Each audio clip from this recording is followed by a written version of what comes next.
خوش آمدید ناظرین کرام، پروگرام آپ دیکھ رہے ہیں کہ رمضان افطار ٹائم وچ شوکت اویسی اور قاسم مدنی میں سب تشریف فرما ہے اور بڑی خوبصورت یقیناً یہ محفل سجی ہوئی ہے.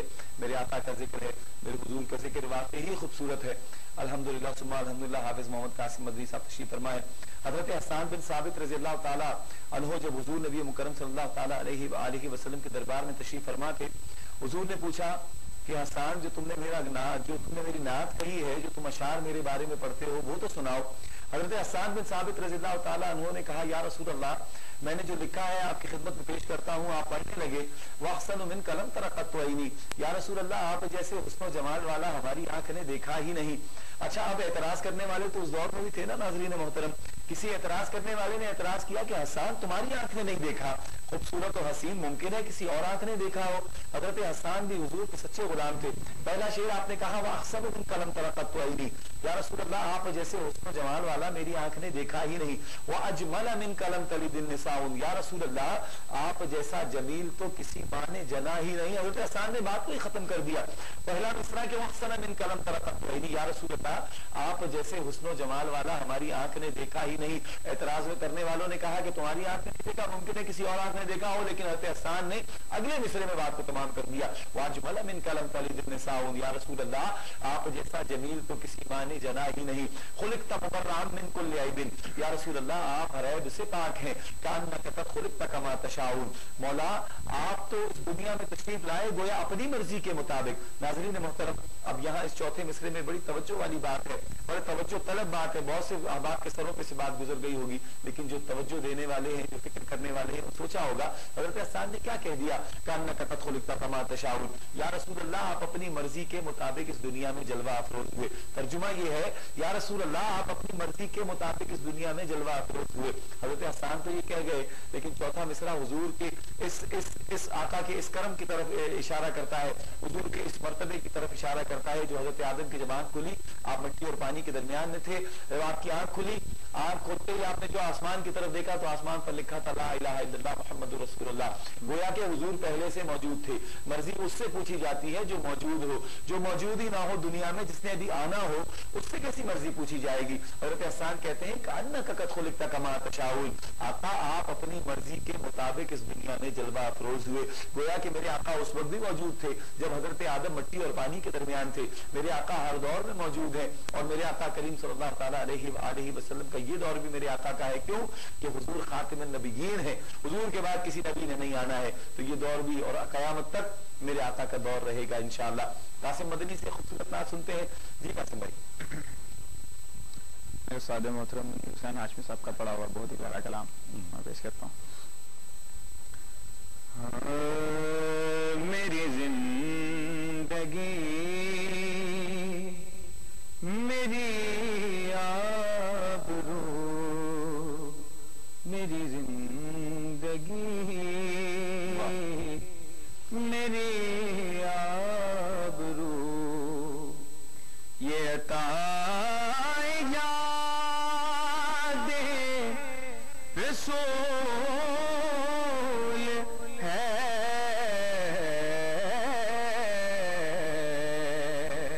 میری زندگی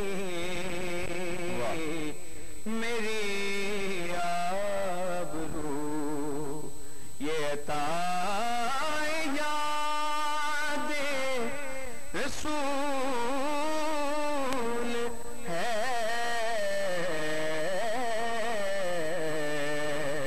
یہ جو درد ہے تو قرار جان ہے، اگر یہ زخم تو پھول ہے.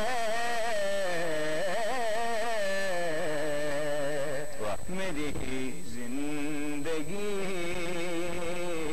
میری آبرو.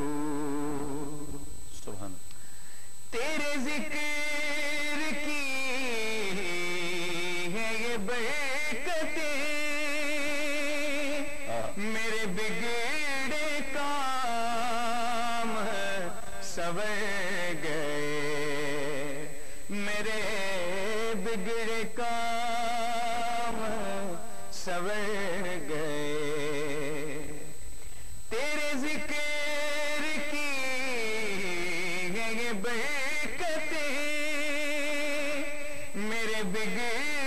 کام سنور گئے جہاں تیری یاد ہو دل نشیں وہی رحمتوں کا نزول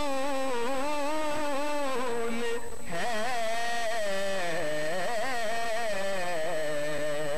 میری زندگی میری آبرو میری زندگی میری آبرو یہی آرزو جو ہو سرخ رو ملے دو جہان کی آبرو یہی آرزو جو ہو سرخ رو ملے دو جہان کی آبرو میں کہوں غلام ہوں آپ کا وہ کہیں کہ ہم کو قبول ہے